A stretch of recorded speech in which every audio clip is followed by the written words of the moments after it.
Once upon a time, in the year 1066, the island of England was on the cusp of a major upheaval. On one side of the conflict was the man they called King Harold, the last in the line of Anglo-Saxon kings and a member of the House of Wessex. He was a powerful man, feared by many but well respected by his people. On the other side of the conflict was a duke from Normandy by the name of William the Conqueror.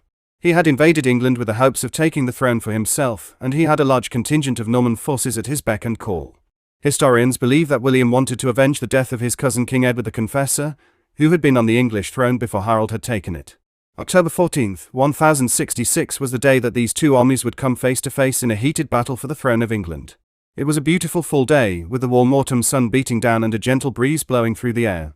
King Harold had gathered his forces in the countryside, near a small town called Hastings. He had the advantage of numbers, but William the Conqueror was experienced in battle and would not be so easily defeated. As the armies battled each other throughout the day, the Normans began to gain ground in Harold's defences. The English fought with all their might, but they could not match the strength of the Normans. The harvest moon illuminated the last skirmish, and that was the final straw for Harold's army as they watched their leader take a deadly arrow to his eye. With that heartbreaking sight, the English forces dispersed and William was triumphant.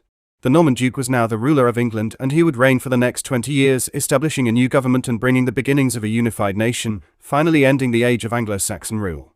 Some suggest that the Battle of Hastings was a turning point in England's history and that the events leading up to the battle were paramount for the formation of the country.